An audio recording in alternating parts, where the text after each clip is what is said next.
What causes a region, a place, to imprint itself upon the people who are born and live there? What is the connection between landscape and memory? What is forgotten? What is remembered? How may a territory endure in the minds of the descendants of those inhabitants after years, even after generations have passed? Fern im Süd am schönen Kutschergan, dort wo die Täler grün und Blumen reichlich blühen.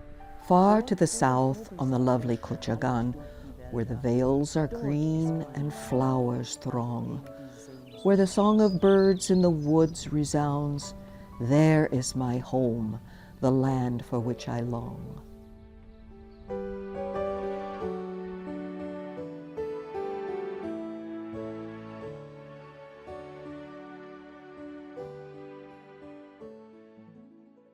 Funding is provided by Germans from Russia Cultural Preservation Foundation, Germans from Russia Heritage Collection, NDSU Libraries, Monsignor Joseph Sanger, and the members of Prairie Public. It is not a mighty river that flows gently into its broad lagoon only to disappear, seeping almost imperceptibly into the nearby Black Sea. The Kuchergan Valley lifts from the eastern bank of the river a distance of some 40 to 50 miles northwest of Odessa, punctuated by 6 once German villages. Dazzling fields of grain, abundant vineyards, fruit trees, and gardens. The land is fertile. The Germans who settled the area are largely gone now, scattered in a diaspora of forced migration through difficult decades of political unrest and change. And though the region no longer exists as when the Germans lived there, it endures in the minds of the people, lingering fragilely. Daheim in Russland, back home in Russia. Dort, wo der Vogelsang erschallet durch die Wälder, where the song of the birds in the woods resound, there is my home, the land for which I long. I remembered from my childhood, my parents always said, we had such beautiful crops at home in the Ukraine, although they always said at home in Russia. But I was very, very surprised and very pleased to see the beautiful vegetation. And as soon as we got to Odessa, the trees, every street was lined with trees. And many of the streets had arches with the trees meeting on top. So beautiful, beautiful. And the vegetation. And I was impressed so much with that. And when we saw the fields and the crops, I finally realized why our parents said we had such beautiful crops and things grew so well in the Ukraine. They missed home a lot, and I used to ask my dad why didn't a lot of people go back. He said nobody had money enough to go back on. Without the memories of familial discourse, there would be no shared collective history, partial and fallible as it may be. The memory of the Kuchergan brings back days before the Russian Revolution, before collectivization, before the starvation years of the 1920s and 30s. Viewed from a distant time and a distant place, it conjures Arcadian romantic visions. Yet people construct their personal sense of identity relating in some complex way to a faraway homeland. We had a nice home, and there was what you call Michael Viertelstoep, a front room and a side room. Ma used to sleep in the front room, and we girls, and then in the middle was the kitchen, and the entrance came, and then there was a big, we had 2 rooms, the big one for Joseph, and one of the younger girls was sleeping. And behind that was the barn. There was the chicken coop and the 2 cows we had and the little pigs we had. Let's say that was about 75 feet this way. And it had stone, sandstone. The entrance, the gable used to be with stone, you know. On the way down, we had a garden, Obst garden, you know, all kinds of apples and plum and peaches and what they used to call helmehit, you know, we had the straw and the oats in for the cows and for the horses we had. But then later on, when communists took over, we couldn't have it. Just one cow, that's about it. Oh yeah, Samokichia and the keller, the cellar, where you went down and got all, ours was about 10 feet down, 10 steps down, where we had all our watermelons and apples and sauerkraut and cucumbers and everything for the winter that we had all down there. And like to smoke meat, we hung up in the attic, you know. And even we made our own fruit, cut apples and pears and grapes and laid it on the roof and let it dry. And then we put it in sack and hung it. And then we made compote, you know, where they cooked it like wet or like fruit.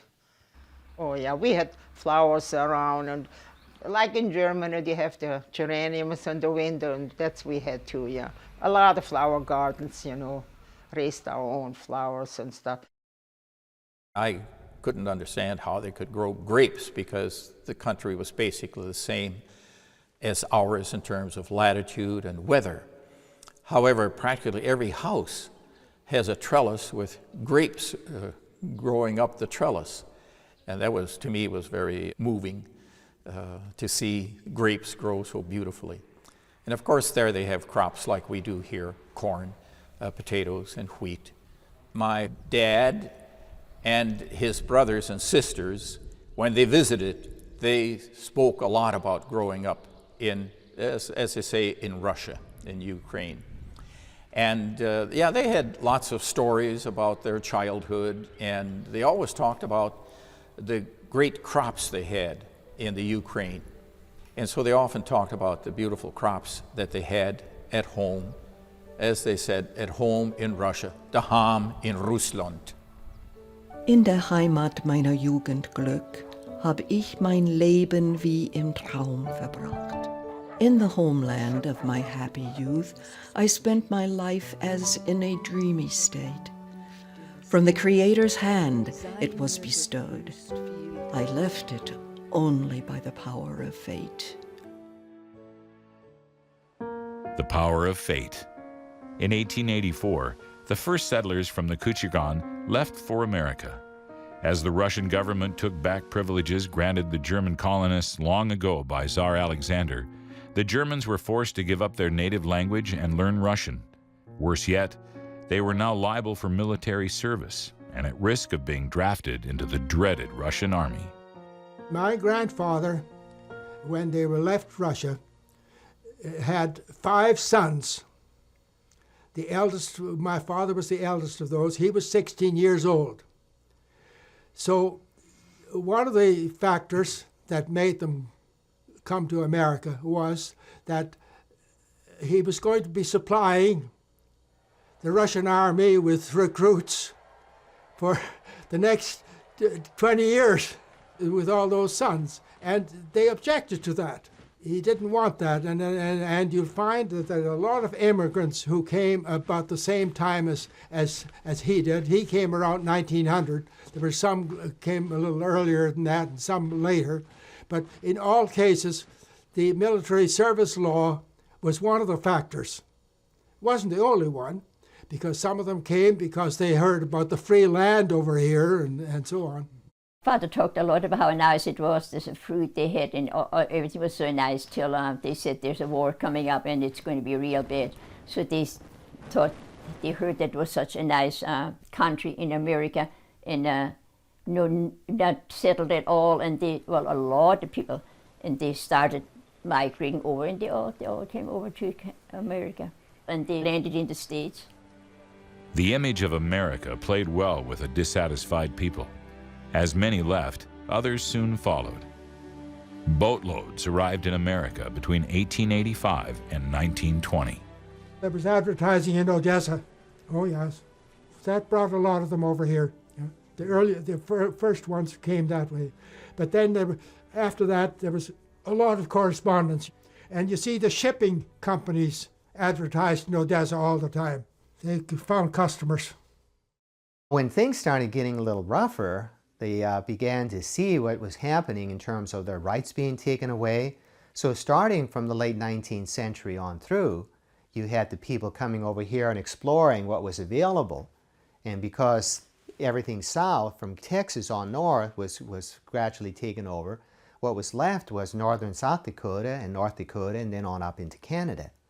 So you had Strasburg was one of the first areas. You had scouts, if you will, came over. They went back and said there's land available, whoever's willing to come on over. So in my family, the Lawrence Welk's father, Ludwig, came over first in, I believe, 1891. And then my grandfather came later.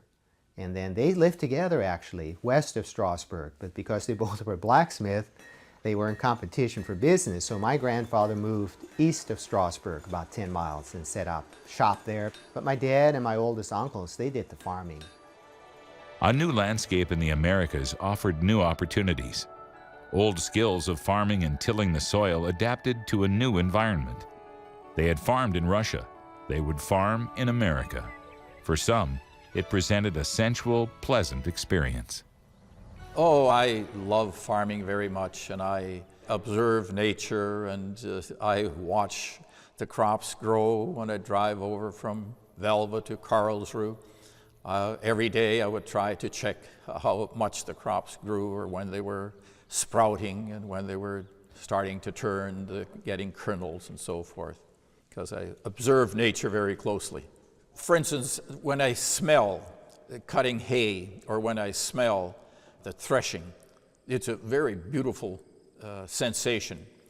And especially when they're cutting sweet clover, because it has such a strong aroma. And I just love that when it comes into the car, when you drive by a place where they had cut sweet clover. We'd walk along behind the plow and smell the fresh earth. Oh, that's so vivid in my mind. In the springtime when they're cultivating, I love the smell of the earth. You were pretty well self-sufficient on the farm. So we would be having, in terms of crops, diversified farming. You'd have your chickens, you had geese, you had the livestock, the hogs, cattle. You had some horses, but not so much anymore. But there wasn't too much you needed from town. Certain points we even took the wheat in to get milled for the flour. But things like salt and sugar, those obviously you had to buy in town, those kind of staples. Cream would be what was taken along to town. Mom and Dad would go once a week. Saturday they'd go to Hague to do the grocery shopping. They'd take the cream along, get the cash from the cream, and then they used that to buy those things that they couldn't supply for themselves on the farm. But then to buy the machinery and so on, your grain, wheat primarily and flax was raised there a lot. Oats and corn were mostly kept for the livestock for feeding. That was not taken to town for cash. Grew up a farm all my life till I moved to town after my husband passed away. I like farm. Better life than town. While it may be that the culture of these Germans on the Kutchergan created their landscape, a somewhat different landscape in the Americas required a shift in culture. As one scholar points out, the past is not static. It changes as the present throws its shadow backwards. The abrupt change from village life to the isolation of the American plains brought a profound anguish. Not only had the settlers lost their beloved Kutchergan Valley forever, in losing a place, they had lost a sense of self, their emotional identity. The concept of living in the village was much more important. They were allowed to do that in the Ukraine. They would spiral out the land, and also they had carried that over from Europe, spiraling on out. Well, the Homestead Act forced them to live on a particular parcel of land. So now they became more isolated. In many ways, it was probably a good deal of a lonely existence for these people who were so used to living more closely together in a village. Farm life frequently offered hardship and failure. I know one time my brothers were out threshing, and it was going to freeze and the corn wasn't cut. So Dad said, I'm going to cut the corn and you girls going to have to shock it. Well, you know, it's kind of hard work. My little sister, she was only 2 years younger than I. She helped put up about 2 or 3 shocks, and she said, oh, I'm not a hired man, and she walked home, and that was it. So I shocked, and When Dad was through cutting, he helped me finish it. And about a week or two later, he said, I'm going to Harvey. I'd like for you to go along. Can I go? He said, no, I don't know you. You weren't here when I needed help so bad. So I got to go to Harvey, and I got to pick out the dress I liked. You know, it was the start of the Depression. You saw so many, you see old men sit there. One maybe had a shoe on one foot and an overshoe on the other foot, and one was barefoot, and people just were so poor that you wanted to cry. On the farm, you know, you always had something to eat. Spent every cent we had for a down payment on the farm. First crop was beautiful. 15 minutes after he started with the binder, we got completely wiped out. Hail. It was just, the fields were like plowed. Garden was gone, everything, but we had 5 cows and about 50 chickens, and they pulled us through. We had a flood. It was just about drowned out. It was a low place. And it was so cold that nothing melted. All at once it got warm in April, and everything started melting at once, and the water just came running through our yard, and we were surrounded, no telephone, nothing. It ran through the barn where the kettle stood, right through the barn, out the other end. And here we sat with no telephone, and we were waiting. The basement was already filled to the rim with the little house. And then we said, well, we have to get on tables, on chairs, whatever, when it gets worse. And but it just filled the basement. And then when it got broke through, it worked itself, and then it started going out. But we were 3 days we were living in this surrounded by this water, and with the little children, and no telephone. Ordinary, everyday life presents a storehouse of private and collective memories. In Recalling Landscape, we share a system of ideologies and beliefs. In a sense, landscape is memory, and we share this memory with family and community. It tells the story of a people and the rhythm of life over time, imparting a sense of continuity and a shared heritage, a cultural richness that promotes a sense of distinctiveness. My name is Colleen Zeiler, and I am the great-granddaughter of Margaret Vetter, who was the daughter of Valentine and Francisca Vetter, who actually is the couple on this Afghan. And of course, they came to North Dakota from Strasbourg, Russia, in about 1888. And this year we had our second annual Vetter reunion, in which we celebrated honoring their existence and legacy that they have given us. Plus, we have honored the 100th year anniversary of this house up on the corner here, this wooden framed house. As well, at the reunion, we also found that there were 2 sod plots, and the sod was actually blessed by some of the priests at our Mass, and everybody was given a little sample of this dirt. The sacred ground, we call it. One of the things, tradition when Grandma came, is we always walked over to the cemetery, which was a quarter of a mile away, and we'd always tend the graves. My grandfather's grave, my brother's grave were always tended to, and then Grandma would always stop and we'd say lots of prayers. But Grandma loved to tell stories. The story of her coming to America, because she came to America when she was 15 years old. She came actually by herself, but she came with another family. The family she came with, there was some disease in that family, so there were some sick, and so they ended up being hospitalized, and so Grandma ended up staying at Ellis Island for a while. Uncle Dan, who was her brother, had to send money out to Ellis Island for Grandma to get passage to South Dakota, but she came to South Dakota by herself at age 15, you know, with a kind of a tag around her neck that says, I'm Ottilia Locker, and I'm supposed to come to Daniel Locker at Ipswich, South Dakota. And she spent those 3 years at Ipswich, South Dakota with Uncle Dan and milk cows, and at age 15. Now, you got to remember that Grandma was 4'8". That was it. You know, she weighed 112 pounds, and yet she would milk 8-10 cows without a blink of an eye. And Grandma was a hard worker. As a matter of fact, Grandma stacked hay at our farm. She would always come out in the summertime to stack hay and be with us in the summer, and stacked hay at our farm until she was 75 years old. And my dad had a farm-oil tractor with a farmhand on it, and one time he had put a great big bucket of hay up on the stack and ended up pushing Grandma off the stack. And when Grandma came off the stack, she threw the fork down and said, "That's it, I'm not making hay anymore. If you can't leave me on the haystack and pushing me off, I'm not staying here." But she still stayed on the farm, and she milked cows until she was 83 years old. History, like memory, includes what is forgotten. Something in the past cannot be retrieved. The memory of a landscape does not always bring pleasure. It contains social fracture and pain as well. That family on that picture, they were left behind. And there was another sister that she was left behind from my dad. And from my mother, I think there were some relatives, but I don't remember them.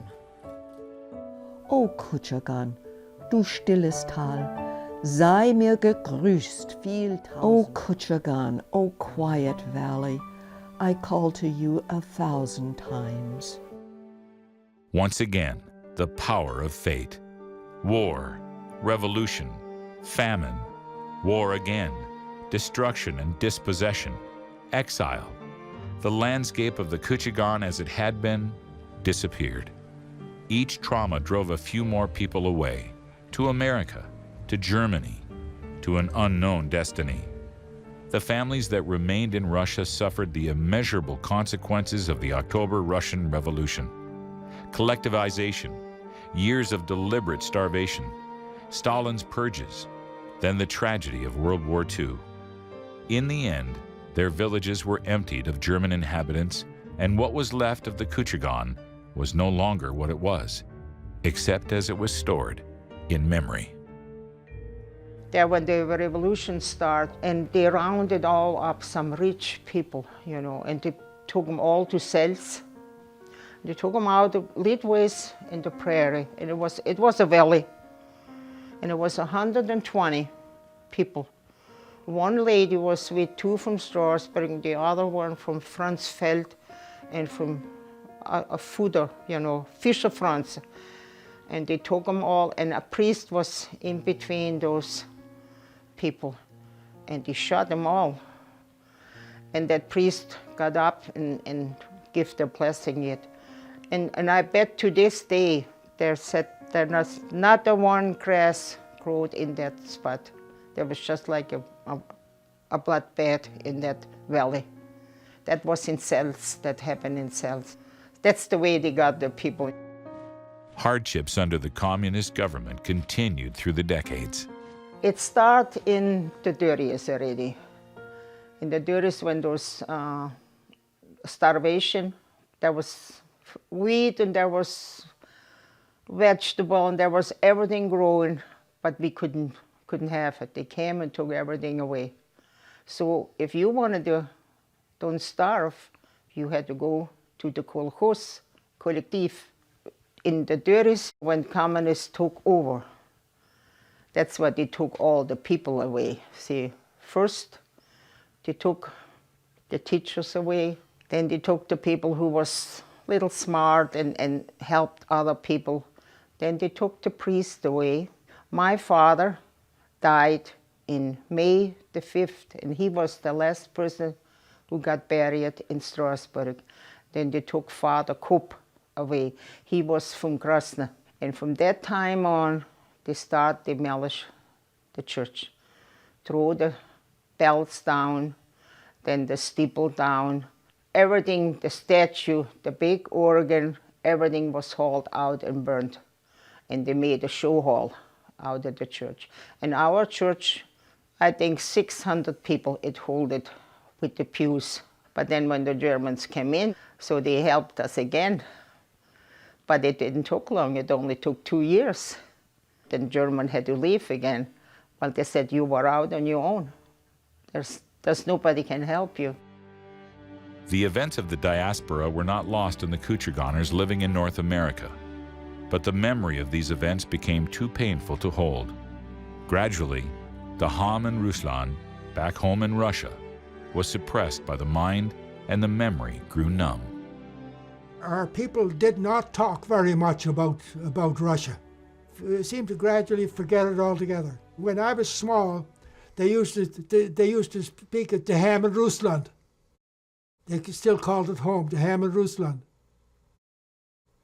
Whereas, say, 10, 15 years later, they never used that expression anymore. So what did remain? Foods, language, religion. When people come together, it's always a time of eating and storytelling, of reminiscing and being reminded of times gone by. Recollection is a mirror of cultural identity, distinctively revealed in patterns of daily life and speech, in food and in story.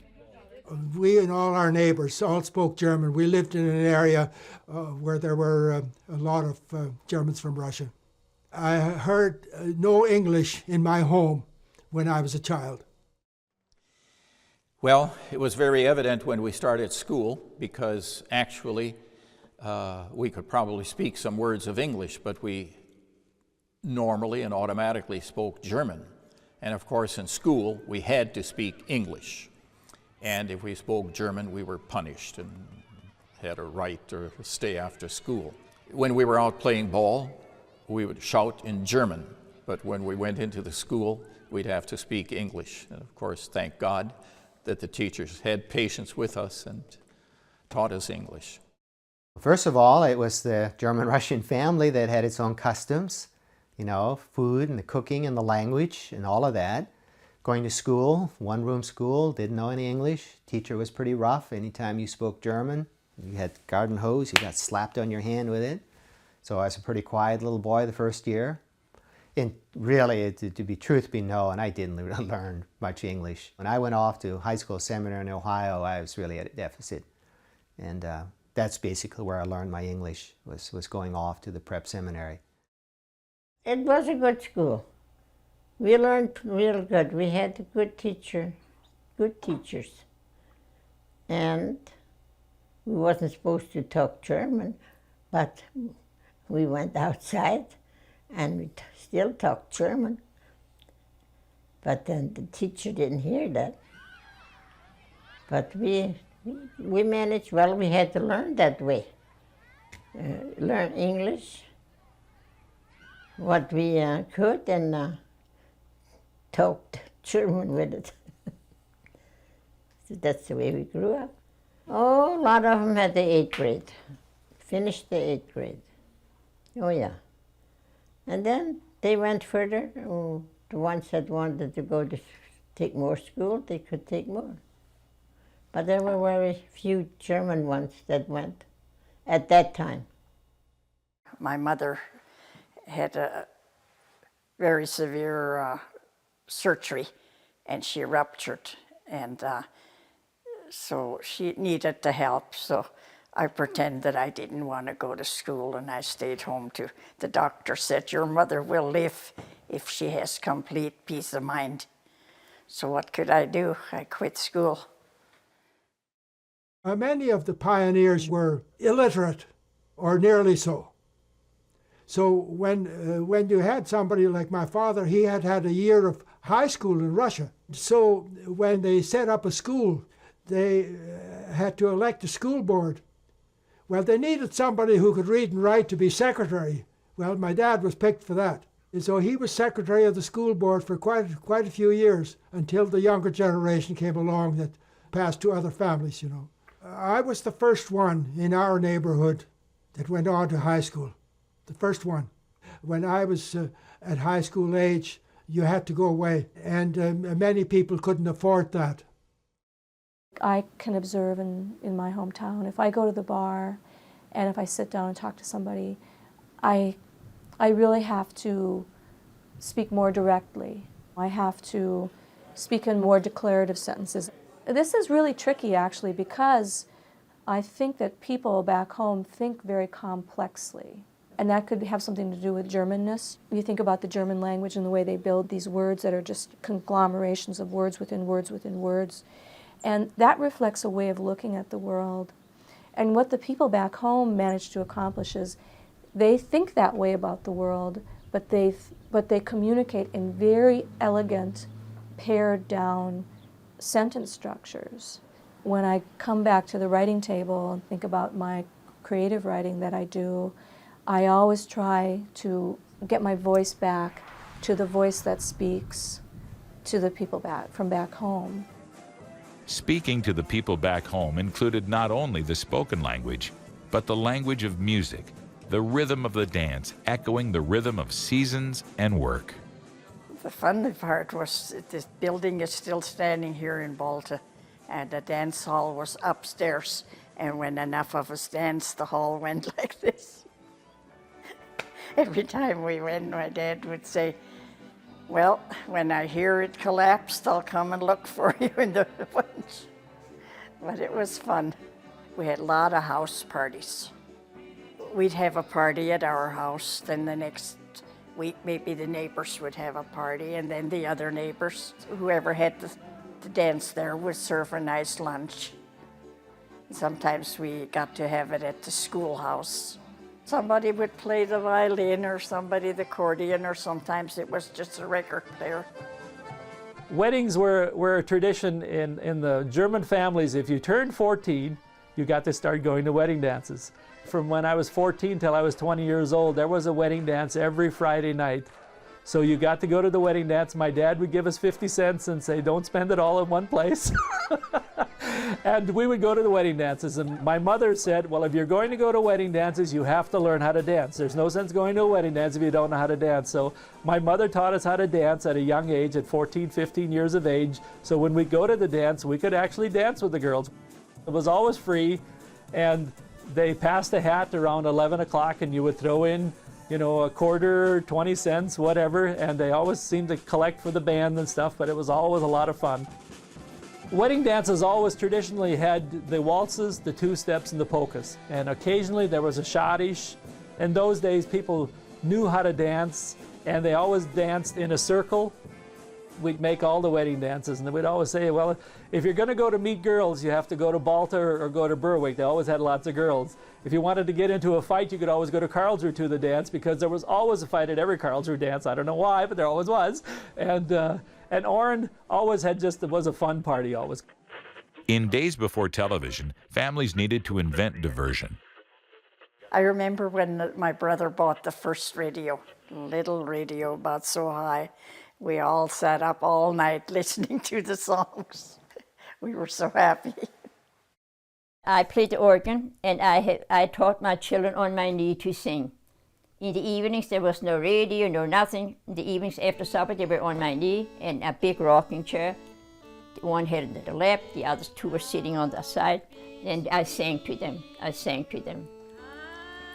I was born and raised in Saskatchewan, where the golden fields of grain are grown, where a herd of white-faced cattle roam the pasture of my parents' farm. I'll always be a farmer's son, although I'm many miles from home. I'll never forget that happy days I lived with my parents on our farm. When I was 6 years old, my father had all those records from Germany, the German records, and we had that gramophone with that big horn on there. And he had all those German songs where they yodel on there. When I was 7 years old, I sang those songs on that gramophone, and I yodeled like they did. When people would come to visit, they asked little Barbie to come in, and I had to sing for them. And they give me money, 10 cents, 25 cents at that. You just desperately looked for visitors. You know, you'd be out on the prairie, you'd see the dust from a car. You know, no matter how many gophers I still had to hunt or how many fish I wanted to catch, you ran on home hoping those visitors would come to the house. Because not only would they come at mealtime when they sit down and have a meal with you, but they also enriched your life. You just not only gave to them, they gave to you. Everybody's friendly. You know each other, and you help each other. The neighbor kids figured we were making ice cream. They managed to come at noontime, and I know one time one of the boys came up, they lived about a mile, and my mother said, you had a pretty good day, we got spring chicken today. And ice cream. I said, yeah. She said, we always have ice cream. I'll stay for dinner. Well, then his brother came to tell him to go home. Well, he stayed. Then the father came, and my mother just winked to Dad, and she said, oh, let the boys have a little time off. They enjoyed this meal. Come sit down and eat with them. So he did. The aroma of bread just pulled from the oven, the smell of soil freshly tilled in the field, the sound of a language spoken by grandparents, aunts and uncles through centuries, echoing in German folk songs, now all but forgotten. The taste of foods with strange-sounding names, enjoyed around countless kitchen tables. These sensory pleasures recall a home in Russian River valleys and on the American prairie. The foods in particular evoke memories of home and family. It brings back visual memories because I can see her making them. She didn't use a recipe. She used her hand, the palm of her hand, or a green water glass, or a blue soup bowl, and that's how she measured. For Mary and Clara Ebach of Rugby, North Dakota, memory resides in the kitchen, baking plichenda, as their mother did, a Black Sea specialty. I think I was 6 or 7 years old when her dad died, and her mother remarried. I asked her one time why she left Russia. Were they mean to her? And she said no, she heard that there was free land available in America, and they wanted to come. So they got on the ship, and she told us all about her voyage over and how they got seasick. I asked her one time if she'd ever go back to Russia, and she said no, she'd never go back. She liked it here. She became an American. She learned how to read English, how to speak English, and she was very good at it. This is a recipe book that we compiled using the recipes or the information that she provided, like I said here in the front, that she used like a green glass full of that, or a blue cup that she used, or a green soup bowl. And if she said a soup bowl, she meant that green soup bowl. She wanted a glass, then you use that green glass. And I said, you know, if you don't have that blue soup bowl or the green glass, you're in trouble, because she had the right ingredients, the right touch. Sometimes, you know, there's words in German that you don't know how to translate into English. And like we say Käsenäpfel, okay, we know what it is. You explain it to somebody else, you got to translate it into English, cheese buttons. It's not quite the same. It loses something in translation. So when we say we're going to make plichenda, that's what we say. I don't know how you would say that in English. And so all these recipes that are in here, like grüne Borscht, I suppose you could just say it's a meatless vegetable soup. But it's more than that. It's more than just a vegetable soup, because it has all the special ingredients in there that only a German would have in there. What we do when we make the plichenda is to take a small-sized pumpkin, you know, for the amount of plichenda that we make, and we cut it in half. After they're cut in half, we'll take out the seeds, scrape them out. This is the way we learned how to make it, and rather than try something new and maybe not turn out as good as the way our mother made it, we just continue with the actual way that she made it. It's I don't know. Sometimes some things get lost if you modernize too much, and it is a little bit more work. And then some people use canned pumpkin to make these, but like I said, we're a firm believer in continuing with the way that was good enough for our mother. So we scrape until we get about 8 cups in there. To this I'm adding and the pepper and the salt and onion, and now 2/3 cup of sugar. Now some people, when they make this, they add, they don't use the salt or the onion on it, they add cinnamon. And that's just another way that people learned how to make it, I guess. But this is the way we learned how to make it in our house, and so this is the way we're going to make it. While Clara's making the dough, these ingredients will blend. I'm going to make the dough for the blichenda. I have 4 cups of flour, 1/2 teaspoon of baking powder, and 1 teaspoon of salt. And then about 1/2 cup of lard. This I do by guess and by gosh. And I think I have to get in there with my hands to do that. I put water in there. I'm going to add a little bit of milk and a little bit of cream, because with the milk and cream, it makes the dough a little more moist. It is. It is a lot of work. But we don't do it that often. It seems like all of those German dishes are a lot of work. Whew. Oh, I gotta let this rest for a while. Yeah, I hope to get a dozen blichendas out of that. I feel that with these recipes that it is a continuation of our heritage. I'm rolling out the dough for the blichenda. Little ones. We used to make big ones, but Mary decided the little ones are better.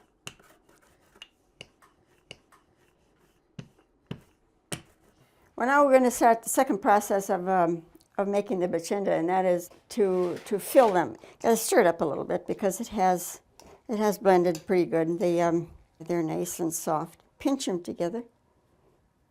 They're going to turn out a little small, but it'll be good enough.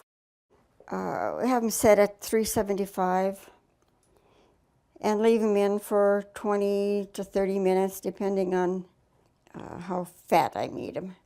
Oh, boy, I got the juicy ones.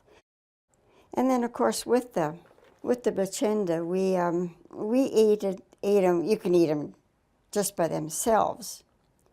But our mother always had a soup to go with it, a potato soup, bean soup. She had a solution for all of our hunger. And it's surprising how long that dough will hold your appetite. You don't get hungry fast after you've eaten something made with dough. They were able to create things out of nothing with just flour and water, and we thought it was really, really delicious. And of course, we bake bread. We have the kitchen table full of loaves of bread. We bake bread once or twice a week. I smell that, and immediately I think of home and the kitchen and the bread. Oh, yes, yes. Preparing food requires hours of repeated tasks. Kneading dough, shelling peas, grinding sausage. Field work requires repeated labor as well. Through the agricultural repetition of plowing back and forth, repeatedly seeding and threshing, and through the flow of seasons and rivers, people of the Couchigan felt their connection to a chain of being that stretched back beyond known ancestors. Well, I didn't like to go out in the field because it was hot, and I had to harness my horses, but I had to do it because the boys were not old enough to do it. Joe my brother was next to me, but he was not old enough. So, and we hauled sheaves to the threshing machine till we got enough help. And then we were released. But we picked all the weeds by hand. There was no such a thing as a spray. And from the beginning, there were no weeds. All at once, those weeds only started coming. See, the land was so new. There was no weeds there. Up and down, it was about 5 of us. We took up one strip up, put them in the piles, down the other one, and up and down the field. We picked them all by hand. And I worked hard all my life. And my sister is 91, and she was with me. We all worked together. It was not that I worked hard alone. They all worked hard. The whole family worked hard. The church towered over the Couchigan Valley of Remembrance, its architecture dominating both ideology and landscape. Parishioners were Catholic, devout, and willing to support the construction of huge edifices whose monumental ruins mark the villages yet today and register a piety that transcends national boundaries. In America, the construct was just as powerful, but the buildings more modest. I always compare it to the churches in Russia, where they had these great, big, beautiful churches, and they were all turned into granaries and garages and machine shops because they were the strongest buildings in every town. And so the buildings are still there. They're 100 years old. And I shock people when I tell them that the churches at Orrin and Karlsruhe, Balta, will one day be empty because people are just moving away from the farm. And I dread to think of 25 years from now.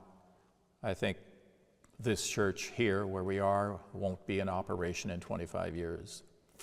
So I'm very sad. I'm too pessimistic about the fact that we're losing so much population in the rural areas. When I think of the activity and how our life centered around the church when we grew up, it simply is not that way anymore. We don't have the people, and we don't have the young people, so there simply isn't that much activity. I remember when I was very little, we went to the country church. Then I remember when this church was built, my dad and the boys were down working, and it wasn't enough help, so my dad hired a hired man to help also. And my mother took all the kettles down. Sometimes we didn't know if we could cook a good meal at home or not because everything was down here. See, no matter what oppressive circumstances they had to encounter, whether it would be in Alsace from Napoleon, whether it was in Russia, or the adverse conditions they had to confront just living in North Dakota, church was important. I mean, that was the rallying point. Church became the point of socializing. Well, in the villages, you know, a lot of that socializing was built around the religious festivals. So you had particular customs surrounding Christmas celebration. You had customs surrounding Easter that weren't just connected with the church service, you know, were much more broadly expanded. And going on down the line, weddings would be celebrated, not just one day, but 3 days. You know, you went on with those celebrations. Names days, you know, Namastag, oh gosh, that was important. The church festival, the Karigweihfest. I do remember the one for New Year's, because I remember we used to have what they called Nyårskisel, which means they were New Year's celebrators, and they would come at like 3 o'clock in the morning. The first thing they would do is usually take a loaded shotgun and pull her off right next to the master bedroom window to wake up the owners of the home. Then they'd come in and they'd want to have a little drink or something. The first thing they did when they come in, they'd have to give the greeting to come in the house. And it was always when Glixes Nyår, Sundha Longes Leve. Alles was ich ist ein Haus voll Kinder, ein Stall voll Rinder, ein Keller voll Wein und da kommen Leid rein. And which is really Happy New Year to you. And all there is a house full of children, a barn full of cattle, a cellar full of wine, and a great time to come in and have company is what it was all about. Wishing everyone the best for the new year and that you've got all these and you're willing to share them with everybody. It was more of a chant than a song. The New Year's greeting was more of a chant than a song. Was not really depends how much they'd had to drink, I suppose. And how many houses they had been to before they got to ours. One year they blew the chimney off of our house. Although the people of the Kutchergan didn't have much leisure time, their talent for combining belief, skill, art, and landscape found expression in their production of funerary iron crosses. Wherever Kutcherganers lived and died, there one finds these landscape sentinels peering eternally into the soul of the people, both dead and alive. Their black outlines relieve the endless prairie. Their negative space embraces inner horizons. The iron crosses are very, very special to me, and I feel they have a much more religious significance than the granite monuments. It seems like it's closer to the heart of religion, that the people who made them had a much more personal influence. When people became more prosperous, they felt it was a sign of prosperity if they could buy either an iron cross that was molded or a granite cross. And so In the later years, it was considered to be only the very poor people would have an iron cross because they couldn't afford a better one. And that, of course, is very unfortunate. It would really have been good if they had continued with the iron crosses because they were made by the people of the area and the blacksmith of the area. I would like to have an iron cross made for myself. What are the strengths of a German-Russian heritage? I think resiliency. You know, they've had to go through so much adversity that I think there's very little that some of these people would not be willing to tackle and take on. I think strong convictions that comes out of a long faith tradition would be probably another one that has served these people well. Sometimes they may not even realize it, but I think those convictions will carry them through a lot. Well, they have a reputation for being stubborn, and I think it probably isn't stubborn so much as determined. And I would say hardworking, that they work very, very hard. And I think even the ones who go to college, they tend to work very hard. And it's something that they grew up with. And like for me, all of the German Russians were farmers. And so I associate hard work with the Germans from Russia. I think the Germans from Russia are a very religious people and very pious people. Possibly some of it was because they had so many hardships. And you know, you have 2 generations of real suffering and 1 generation of things going really well. And I think somehow or other that affected them. And I would say that in Russia, they were isolated in the sense that they had their own villages. And so there, too, their lives centered around their church. So I think that they have a deep affinity to the church and to God. And I mentioned earlier because of hardship, but I don't want to say simply because times were hard that they were religious. I think they were religious when times were good too. I feel very strongly that we are losing a very special part of our heritage by being sort of melting into the general American scene.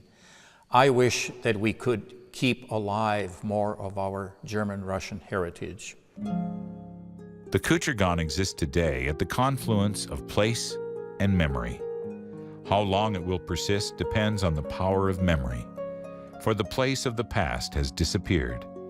It is saved in the hearts and minds of descendants whose ancestors once dwelled there.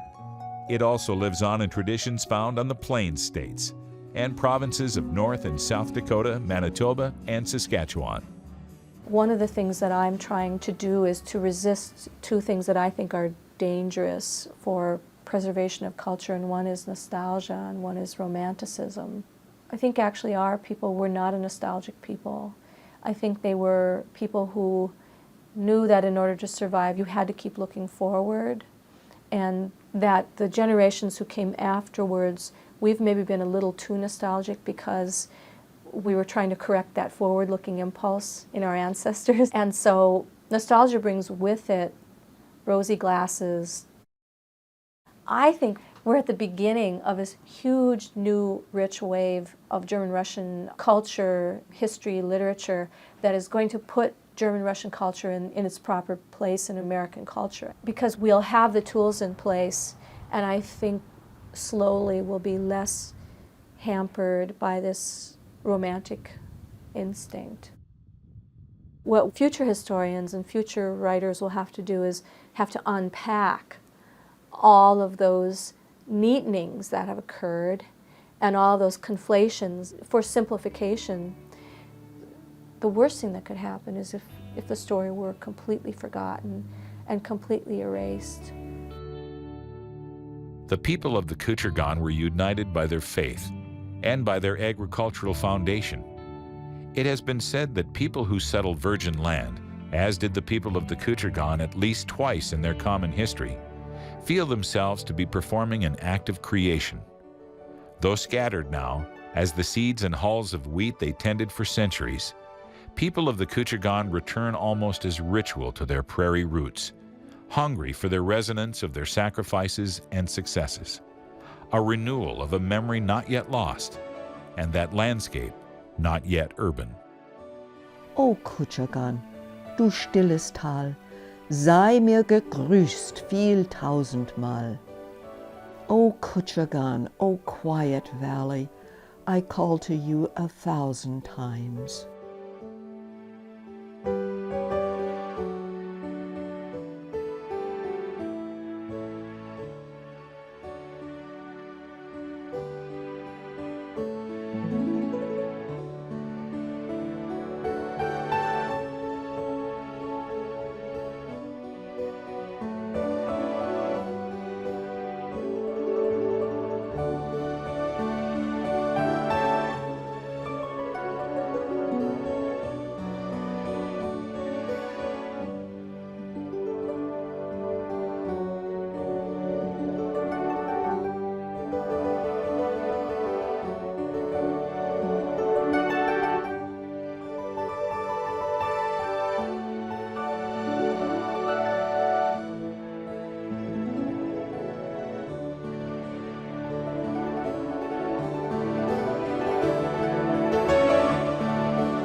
Funding is provided by Germans from Russia Cultural Preservation Foundation, Germans from Russia Heritage Collection, NDSU Libraries, Monsignor Joseph Sanger, and the members of Prairie Public.